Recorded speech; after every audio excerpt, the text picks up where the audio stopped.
Muy bien. Entonces, hoy vamos a empezar lo que tiene que ver con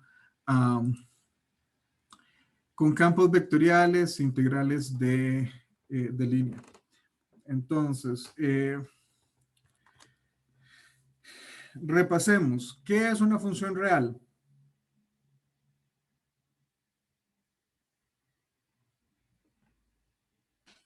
Una función que va de R a R, ¿no? Correcto. Entonces, si nosotros tenemos una función que va de los números reales en los números reales, a eso le llamamos simplemente una función real. Y en este caso estamos hablando, no necesariamente tiene que estar, o sea, raíz cuadrada de x sería una función real a pesar de que no acepta argumentos de todos los números reales. El argumento tiene que ser no negativo. Sin embargo, el dominio, el conjunto de argumentos potencialmente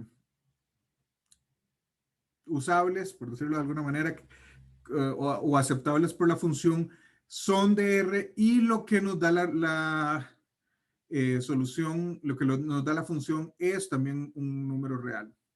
Ahora, ¿cuál fue el siguiente tipo de funciones que vimos? Vimos parametrización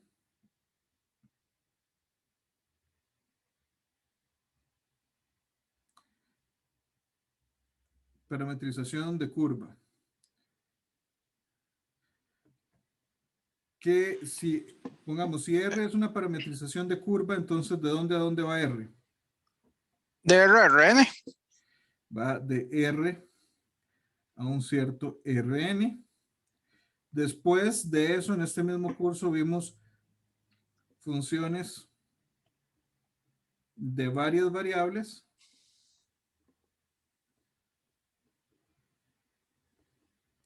¿Y de dónde va una función f de varias variables? De Rn a R. De Rn a R. Bueno, si lo que nos falta son los... le vamos a poner este nombre, campos vectoriales. ¿De dónde a dónde se imaginan que va un campo vectorial? Y a ese le voy a poner F flecha. De Rn a Rm. Ok, no. Sí, pero no. Usted me dijo de Rn a Rm. Y en este caso, para hacer un campo vectorial, va de Rn a Rn mismo. La dimensión la conservamos. En general, con respecto a cálculo, no recuerdo algo en lo que realmente usemos de una manera de uso usual, o sea, muy común, algo que vaya de Rn a Rm, salvo en casos donde m es mayor que n y lo que estamos es haciendo una parametrización en menos dimensiones. Pero igual eso no lo vamos a contemplar en este curso. En este caso, y nuevamente posiblemente no el día de hoy, pero probablemente para el final de la semana va a quedar muy claro por qué los campos vectoriales siempre los estamos viendo como que van de un cierto espacio, o sea, no cambian de dimensión.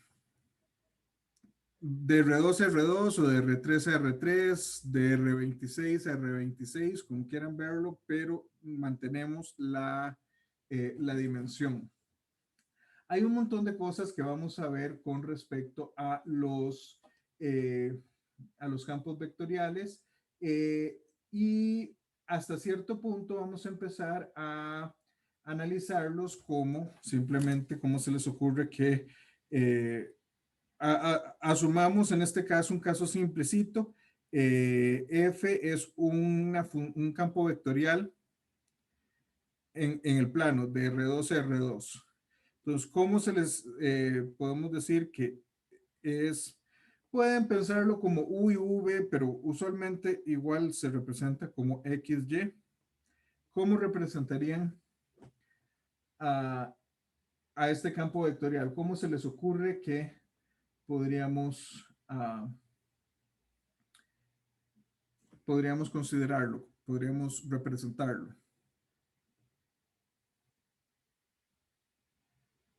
Un par ordenado F, F, G, tal vez. F de X, G de Y, tal vez.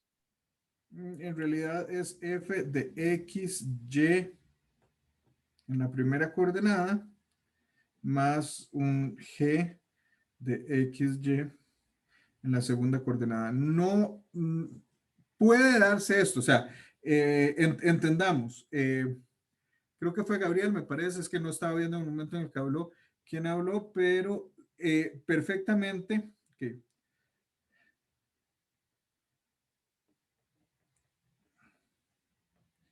Si ustedes pueden encontrarse perfectamente con un campo vectorial como el que dijeron, algo que pertenece solo a X en Y, más algo que depende solo de G en J. Esto sí es un campo vectorial, porque efectivamente toma dos escalares y devuelve dos escalares, o sea, devuelve un par ordenado con dos escalares. Y en este caso resulta que los dos escalares son independientes con respecto a las variables que toman. O sea, la primera componente del resultado de la función depende solo de la primera componente de los argumentos de la función, y lo mismo con el segundo. ¿Es eso un campo vectorial? Sí, sí lo es. ¿Son todos los campos vectoriales de esta manera? No, no lo son. Esto es un caso particular. En general, sí van a depender de los dos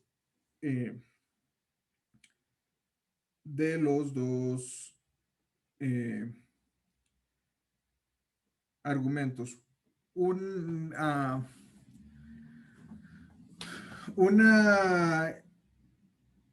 idea hasta cierto punto quizá medio tontilla, pero imaginémonos que tenemos, nuevamente aquí no nos vamos a poner con soluciones analíticas de este tipo de cosas, pero imaginémonos que tenemos dos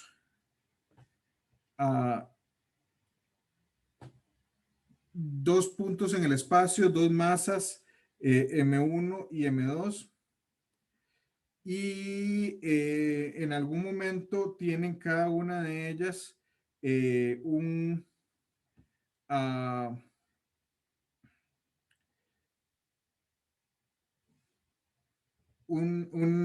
cierto movimiento V0 y, no sé, W0, un cierto movimiento, pero cumplen las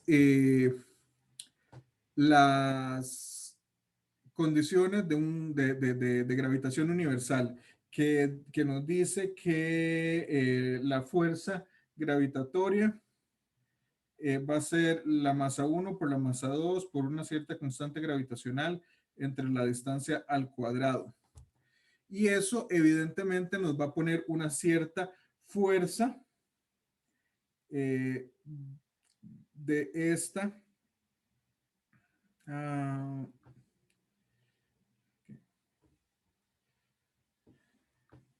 Bueno, y pongámoslo como fuerza escalar y este como fuerza vectorial, aunque aquí no me gusta el fuerza vectorial como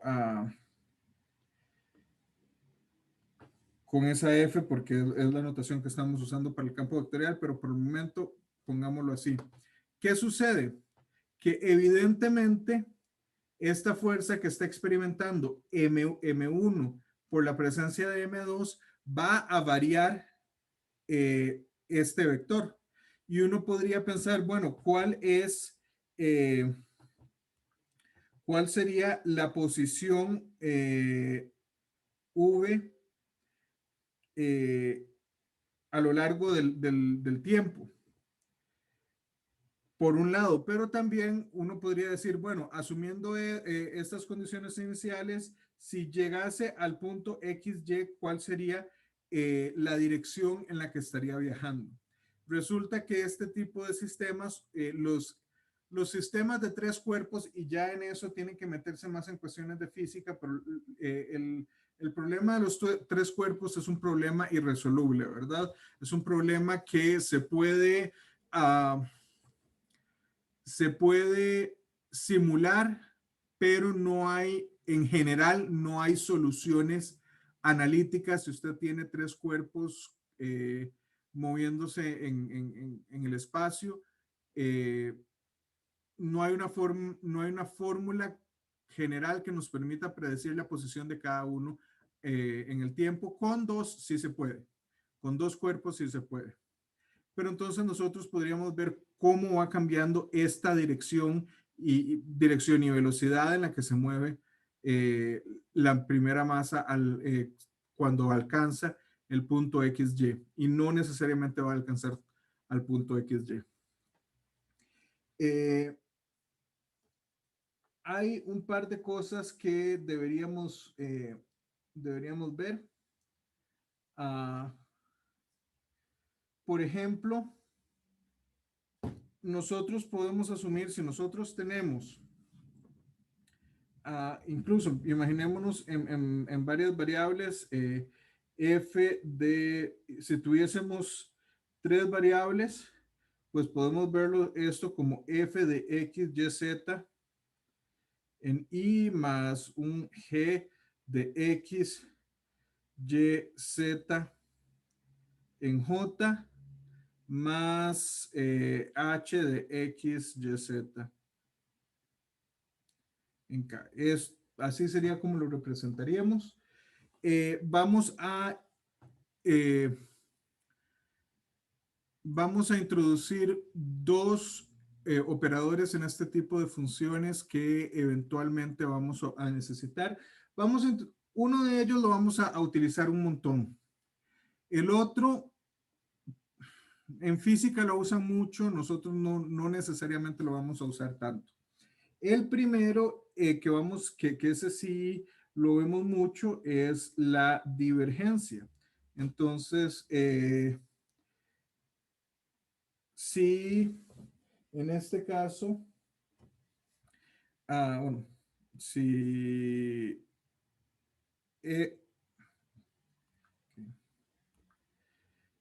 f, aquí lo voy a dar con la definición en R3, pero ustedes podrán ver cuál es la definición en los demás. O sea, este sí es muy común que uno se lo encuentre, así que nada más generalicen.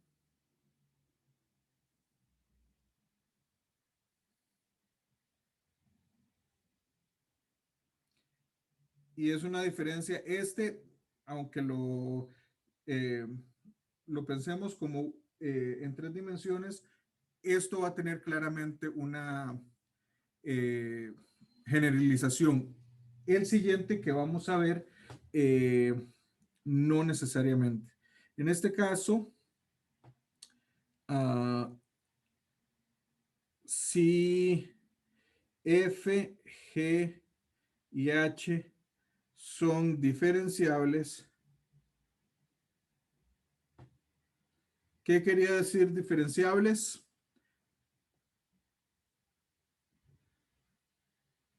Que cada una es de clase C2.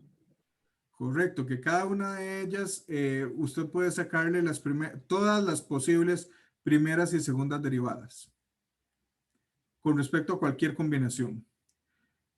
Entonces, denominamos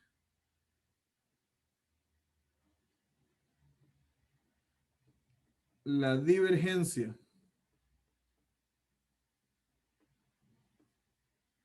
de f, que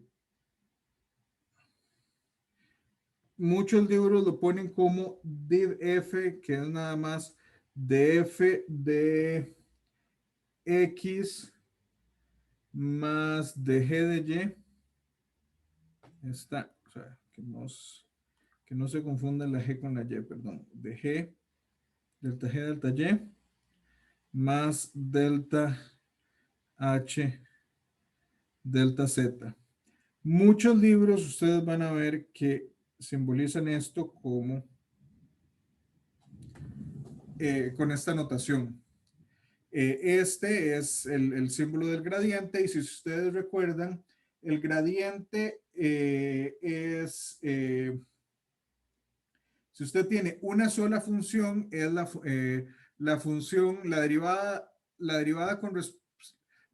de esa función con respecto a la primera componente, con respecto a la primera variable en la primera componente, la primera derivada con respecto a la segunda variable en la segunda componente y así sucesivamente.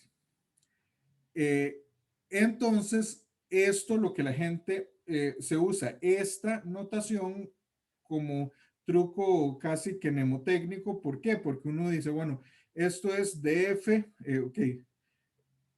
El primero, el operador del gradiente, podemos verlo como aplicar la derivada con respecto a x en y, más aplicar la derivada con respecto a y en j, más aplicar la derivada con respecto a z en k. Ese es, por decirlo así, el operador gradiente. Y en el otro lado tenemos f en i más g en j más h en k.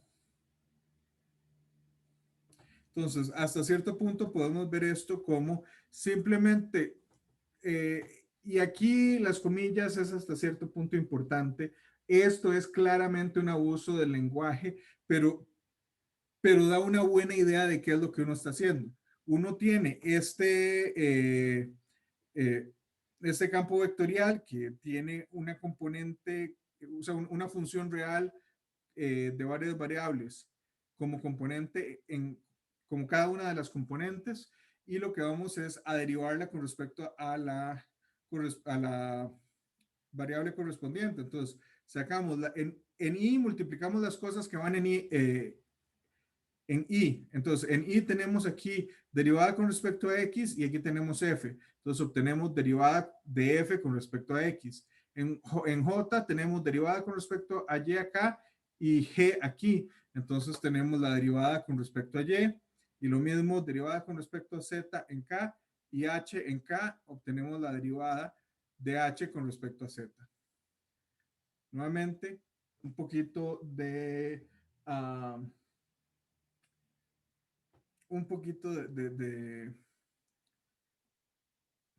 abuso del lenguaje. Sí, es que no encuentro otra manera más clara de decirlo, pero se entiende qué es lo que uno está haciendo. El otro,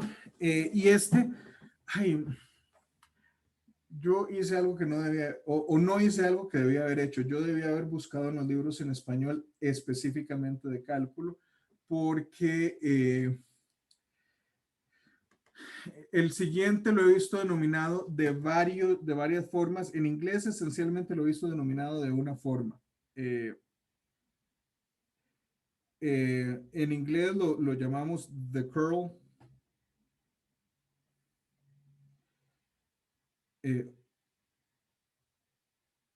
of f.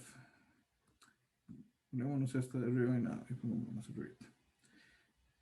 Y en español, el problema es que lo he visto de varias maneras y esas no son consecuentes, pero yo busqué en cuestiones de física, porque lo he visto como la rotación, pero en otros libros lo llaman la torsión. El problema es que en otros libros llaman la torsión a otra cosa, entonces por eso no supe, o sea, el curl depende de cómo lo vean, curl es un colocho, ¿verdad?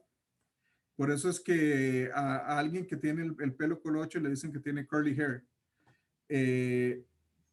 Sí, disculpe, ahí precisamente en el chat están escribiendo que el rotacional, que es como se acostumbra a llamar en los cursos de ingeniería. Que el rotacional de F.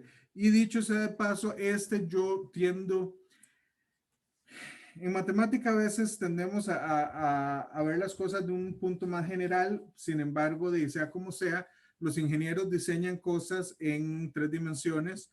Los físicos, al menos cuando uno empieza a estudiar física clásica, cualquier cosa newtoniana, pues uno está pensando en 3 dimensiones, ¿verdad? Entonces, pensar en usar cuestiones en 3 dimensiones tiene sentido. Y voy a usar, perfecto, les creo que ese es el nombre, y como no estoy, como yo he visto varios nombres al respecto, dejémoslo como el rotacional. El rotacional de F está definido específicamente para funciones tridimensionales. Y en este caso, lo que llamamos el curl de F es, y aquí viene de H, de Y, menos de G de Z. Esto en I, más de F de Z menos de, sería de H de X, ¿verdad? De H de X, delta H delta X, esto en J, más el último sería delta G delta X menos delta F delta Y en K. Y por varias razones, quizá muchos, incluso si no han llevado cursos de física, se imaginarán que muchas veces se representa como de esta manera. Nuevamente es el mismo, este es el vector, el operador gradiente, y hacemos, por decirlo así, un producto cruz con F. Ahora, ¿por qué es esto? Bueno, ¿esto a qué se parece? Esto tiene mucha pinta de un determinante 2×2, esto de otro determinante 2×2 y este de otro determinante 2×2, que se calcula como la suma de 3 determinantes 2×2, un determinante 3×3. Entonces, muchas veces la gente piensa en esto y nuevamente abusa del lenguaje, pero es un abuso que mnemotécnicamente es muy útil. De X, de delta, delta Y, delta, delta Z, F, G y H. Entonces, ¿qué sucede en este caso? Cuando nos paramos aquí y decimos, ok, en I, ¿cuál es en I? Bueno, la submatriz, esta submatriz de acá, que sería este por este, derivada de H con respecto a Y, menos este por este, derivada de G con respecto a Z. De ahí es de donde sale. Ahora, cuando llevamos al siguiente, como es un determinante, aquí cambia el signo. Entonces sería menos el determinante de este, o sea, menos el delta X aplicado a H, menos delta Z aplicado a F. Pero ¿qué sucede? Si nosotros queremos ser consistentes y poner el más aquí en vez de un menos, pues simplemente cambiamos el orden acá. Y lo mismo, aquí sería, volvemos a cambiar de signo, entonces venía más, menos, más, aquí más K por el determinante de de esta submatriz, entonces sería delta X aplicado a G menos delta Y aplicado a F. Y aquí estaría con el sombrerito. Como ya les dije, esto de acá es un abuso del lenguaje tremendo. Si usted se va por la parte más formal de matemática, eso no tiene sentido. pero le da una muy buena idea de qué es lo que usted tiene que hacer. Y si usted se le olvida cuál es el orden, y honestamente, yo nunca me he aprendido, por eso es que la estaba viendo del libro mientras la escribía, esta fórmula de acá del rotacional, yo nunca me la he aprendido tal cual. Yo recuerdo este truco mnemotécnico y de aquí lo saco si necesito sacarlo sin verlo del libro. ¿Alguna pregunta hasta acá?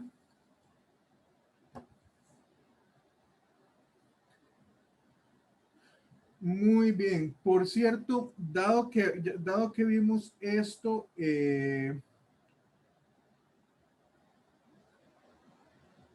vamos a... Esto no es exactamente de la misma parte, pero vamos a usar. ¿Alguien sabe cuál es la ecuación de Laplace?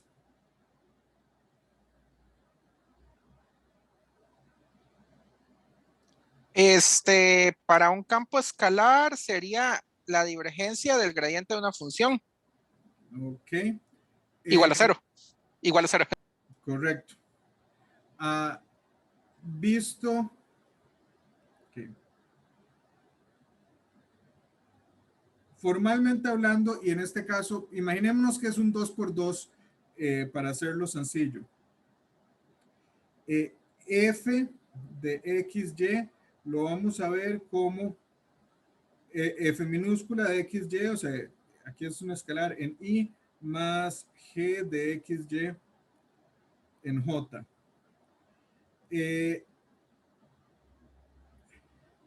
En general, nosotros podemos ver esto si F es un gradiente, es decir,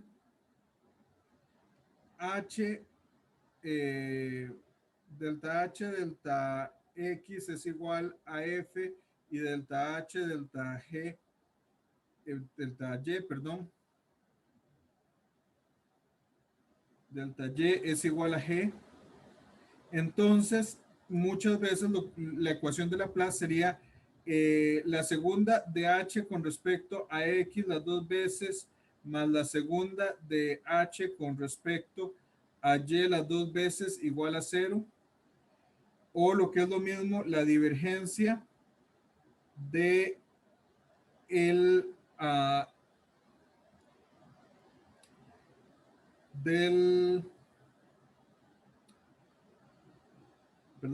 divergencia del gradiente de H igual a 0. Pero por esto a veces se le... ¿cómo representa uno la divergencia?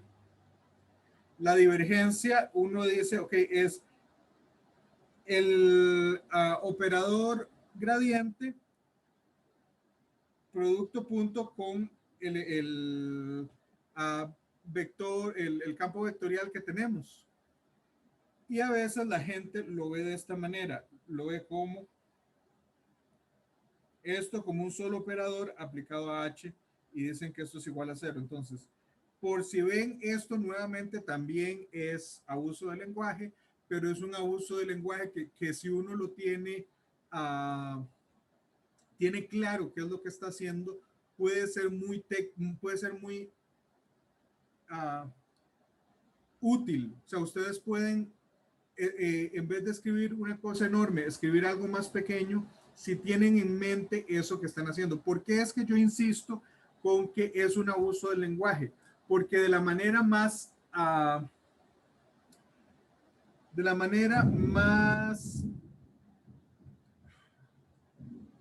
formal posible, esto que tenemos acá no tiene sentido. Por eso es un abuso del lenguaje, porque lo que está diciendo no tiene sentido si nos ponemos puristas. Pero muchas veces todo esto, o sea, lo que vimos, la divergencia como nabla producto punto con F o el rotacional nabla producto cruz con F, todo este tipo de cosas nos ayuda a tener una idea un poco más clara, aún si formalmente no es, o sea, si no es tan formal como quisiéramos, de qué es lo que estamos haciendo. ¿Alguna pregunta hasta acá?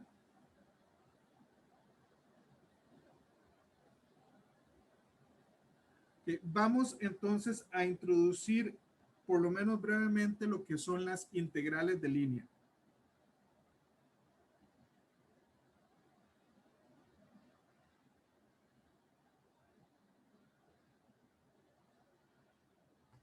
Nosotros ya conocemos una integral, un tipo de integrales de línea, pero ese no es el único tipo de integral de línea que podemos ver. Nosotros vamos a ver esencialmente dos tipos, pero de uno de los tipos solo hay una integral, del otro de los tipos hay tantas integrales como variables uno tenga. Y en este caso lo que vamos a ver es lo siguiente. Imaginémonos que nosotros tenemos en el plano, no puedo hacer algo demasiado complicado porque ya les he dicho que mis dotes de dibujante son bastante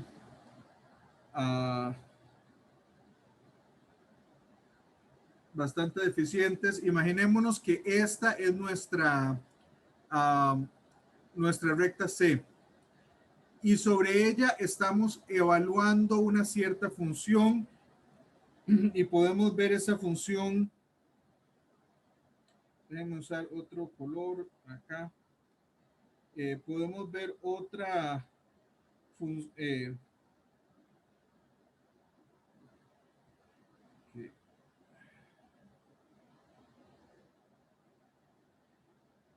Aquí estamos evaluando esto y lo que tenemos es un tipo de lámina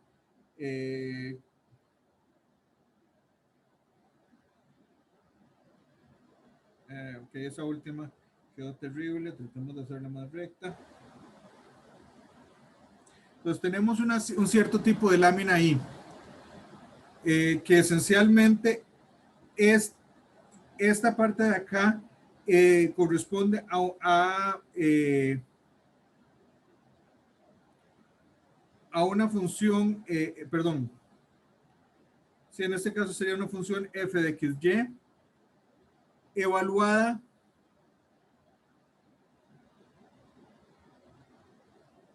en C. Entonces a nosotros se nos podría ocurrir, bueno, ¿cuál es el área de esta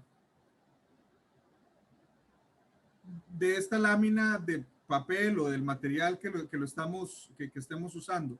¿Cómo calcularíamos esa área?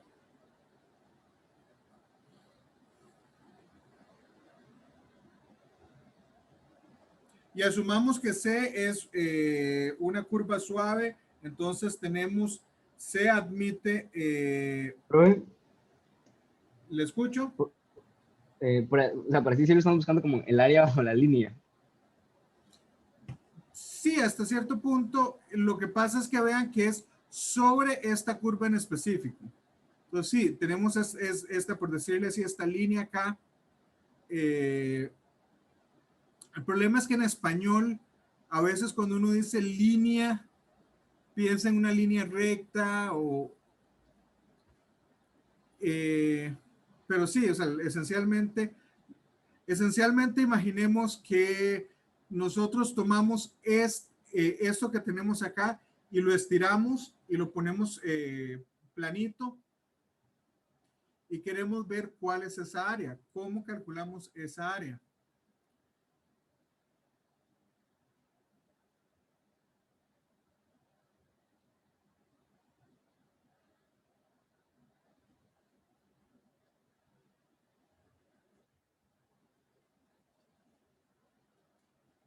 De hecho, en este caso es nosotros ya sabemos cómo hacer ese cálculo. ¿Qué sucedería si hacemos lo mismo, pero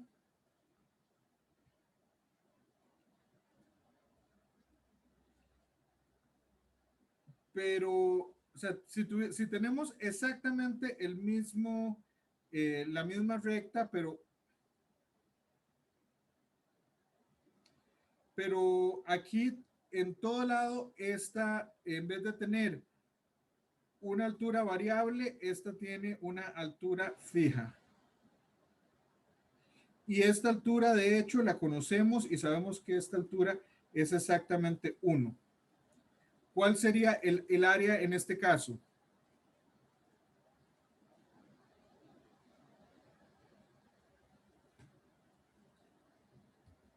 O pongámoslo de otra manera, si nosotros tomamos esto, es la misma recta, la misma curva, perdón.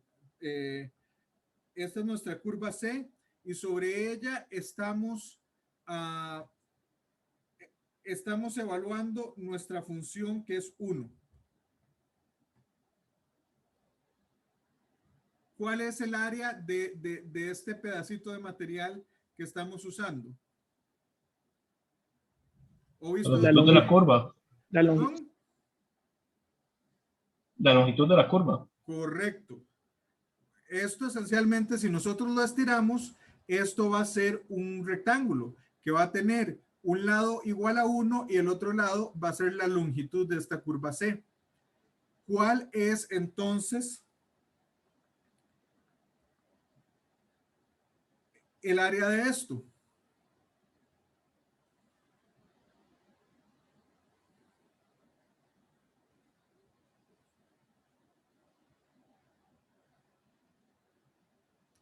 ¿Cómo calculamos el área de esto?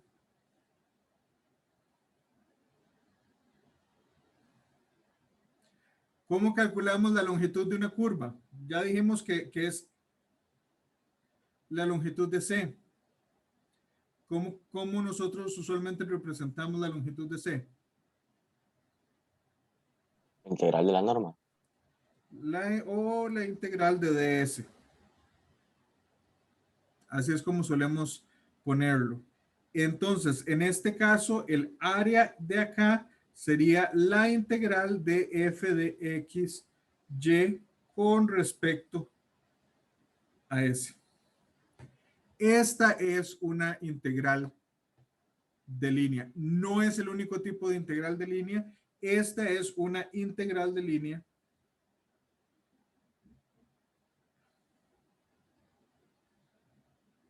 con respecto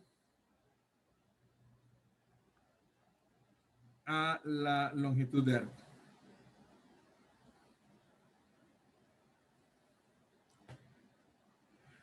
Ahora, resulta que hay otro tipo de integral de línea que uno puede imaginarse que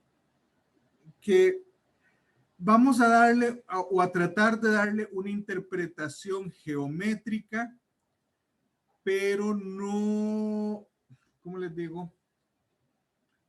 Esa interpretación geométrica a mí nunca me ha simpatizado porque me parece un poco artificial. Se entiende un poco lo que uno está haciendo, pero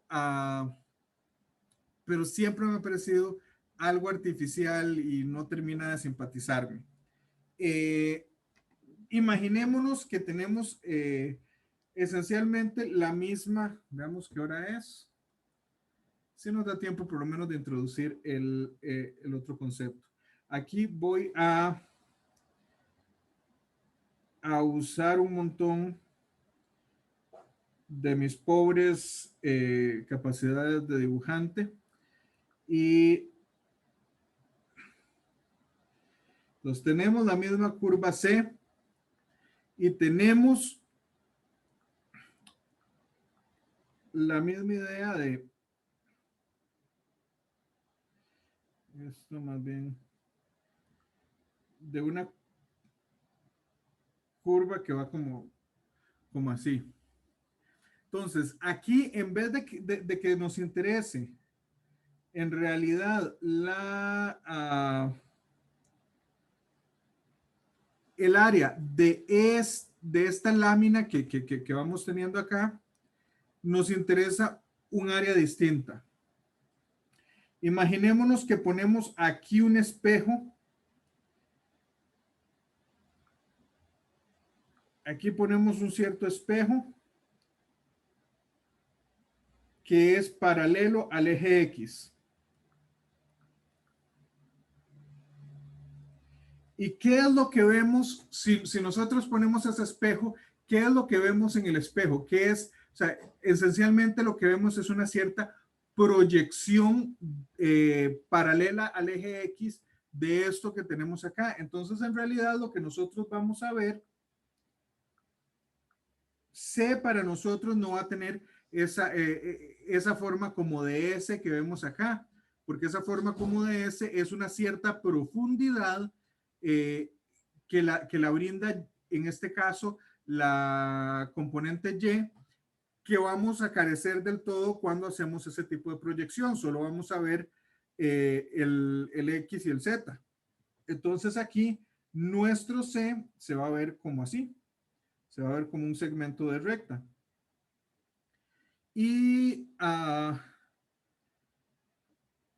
en este caso, lo que vemos acá va a verse como así, va a verse esencialmente como un integral común y silvestre.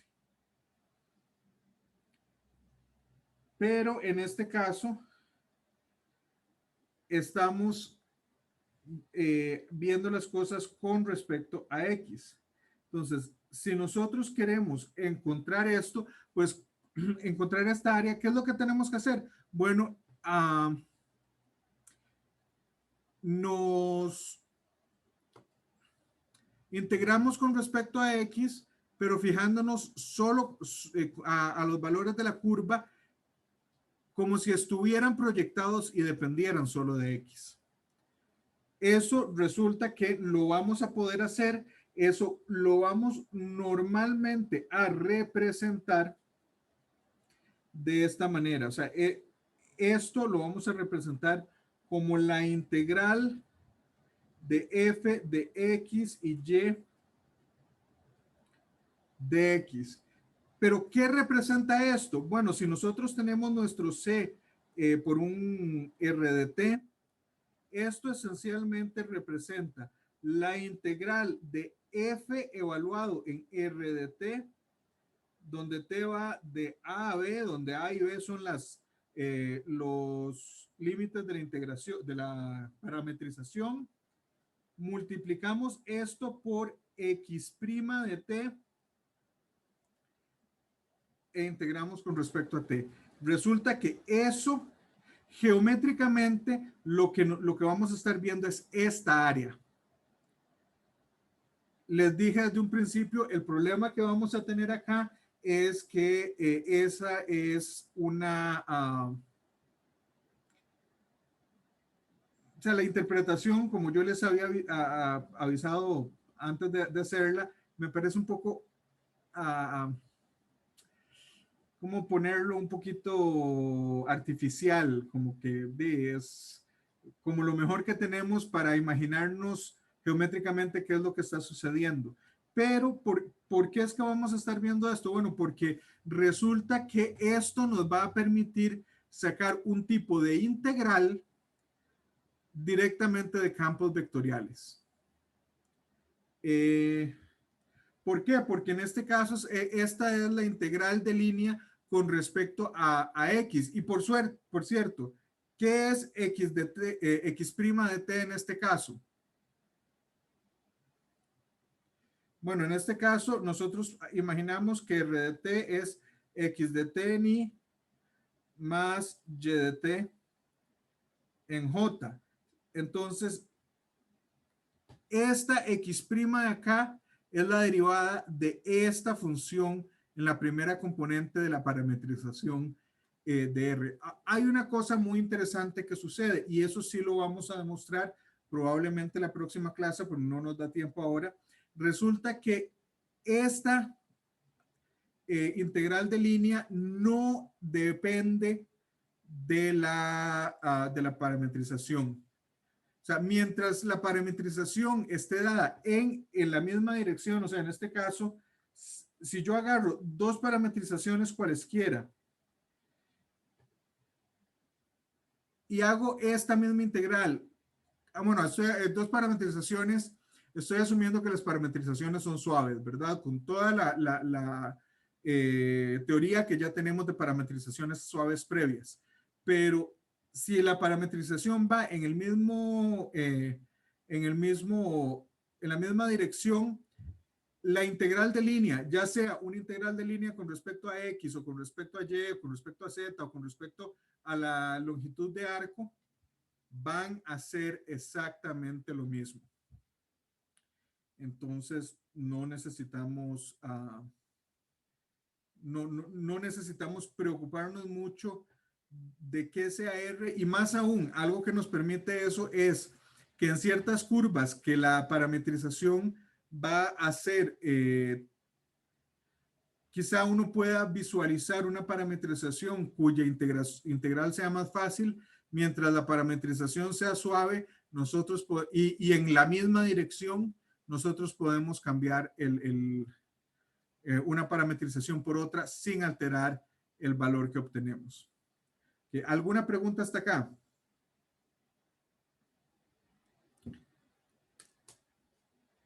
Muy bien. Antes de las 3 de la tarde van a tener el quiz en línea para que lo descarguen. Les voy a mandar, no lo voy a colgar en mediación, pero les voy a mandar una tabla de integrales por el chat de Telegram. ¿Por qué? Porque, y se los digo, la segunda, a mí lo que me interesa es que ustedes puedan, o sea, que ustedes comprendan el proceso de integración de integrales en varias variables. Cómo poner las regiones, cómo este tipo de cosas. Pero ya a la hora de resolver una integral en una variable, eso se supone que ustedes lo cubrieron en 250 y que se les evaluó en 250. Entonces a mí no me interesa tanto esa parte. Y en el quiz va a tener dos ejercicios. El primero, si mi memoria no me falla, es bastante rápido, bastante sencillo. El segundo, si ustedes hacen todo el procedimiento para obtener la integral, es un poquillo complicada, es muy larga.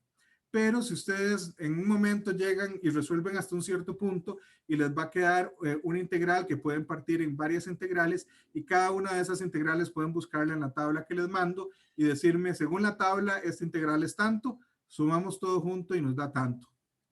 Y yo asumo que ustedes tienen libro a mano y tienen tabla de integrales, pero les mando esa tabla de integrales para que si me tienen que decir según tal tabla, tal integral, que me digan de la lista de la tabla de integrales que mandó, la número tal. Y las que ustedes necesitan, todas están en esa tabla. Entonces no creo que haya mayor problema. Sí, bueno, yo tengo también una tabla por si le interesa, profe. Es el Spiegel de integrales, derivadas y muchas otras cosas. Por si quiere que le comparta el PDF. Puede compartírmelo, muchas gracias. Igual por ahora les voy a mandar esa porque yo sé que contiene las que necesitan, y es una tablilla bastante completa. ¿Alguna otra consulta? Bueno, si no, yo les aviso en el momento en el que esté subido el quiz, pero se los subo, o sea, les aviso unos minutos antes de las 3 para que tengan el tiempo para resolverlo. Okay. Y si no hay otra pregunta, nos vemos en la próxima clase. Por cierto, vayan estudiando de una vez y en las... o sea, para que podamos ir evacuando dudas desde ya sobre en las sesiones que quedan de consulta. Y bueno, nos vemos en un rato. Perfecto, gracias, profe.